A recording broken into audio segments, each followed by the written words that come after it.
సుగుణ talk షోకి స్వాగతం సుస్వాగతం.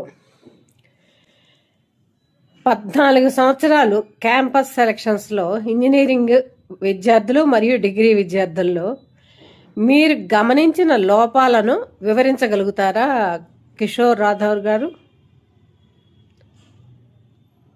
ఇంజనీరింగ్ వర్సెస్ డిగ్రీ ఎవరికి ఎక్కువ అవకాశాలు ఉంటాయి? మీరు ఇప్పటి వరకు వాళ్ళలో గమనించిన లోపాలు ఏమన్నా చెప్పగలుగుతారా?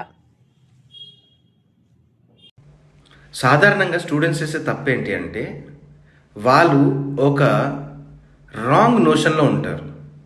నాకు మంచి మార్క్స్ వచ్చాయి కాబట్టి నాకు గ్యారంటీగా జాబ్ వస్తుంది, నేను బాగా మాట్లాడతాను, నా కమ్యూనికేషన్ బాగా ఉంది కాబట్టి నాకు జాబ్ వచ్చేస్తుంది అని. ఈ రెండు రాంగ్.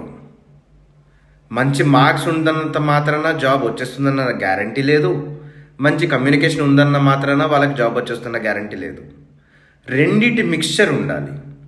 నాలెడ్జ్ అండ్ కమ్యూనికేషన్, ఈ రెండు ఉంటే జాబ్ సంపాదించడం చాలా ఈజీ. ఇదొకటి. రెండోది, షార్ట్ కట్స్ ఉంటాయి, బ్యాక్ డోర్స్ ఉంటాయి, నేను వాటి త్రూ జాబ్ సంపాదించుకుంటానని ఒక బ్యాడ్ నోషన్ కూడా ఉంది. నో, బ్యాక్గ్రౌండ్ వెరిఫికేషన్ అనేది చాలా స్ట్రాంగ్గా జరుగుతాయి ఈ మధ్య ఆర్గనైజేషన్స్లో. అండ్ వాటిలో పట్టుబడితే మాత్రం కెరియర్ పాడైపోతుంది. సో బ్యాక్ డోర్స్ లేదంటే షార్ట్ కట్స్ ఉన్నాయి అన్న అపోహ నుంచి బయటికి రావాలి స్టూడెంట్స్. అవి కాకుండా వాళ్ళలో ఉన్న సెల్ఫ్ కాన్ఫిడెన్స్, వాళ్ళలో ఉన్న ఎనర్జీని ఛానలైజ్ చేసుకుంటూ వాళ్ళ స్కిల్ డెవలప్ చేసుకుంటూ ఇంటర్వ్యూస్ని సక్సెస్ఫుల్గా క్లియర్ చేయాలి.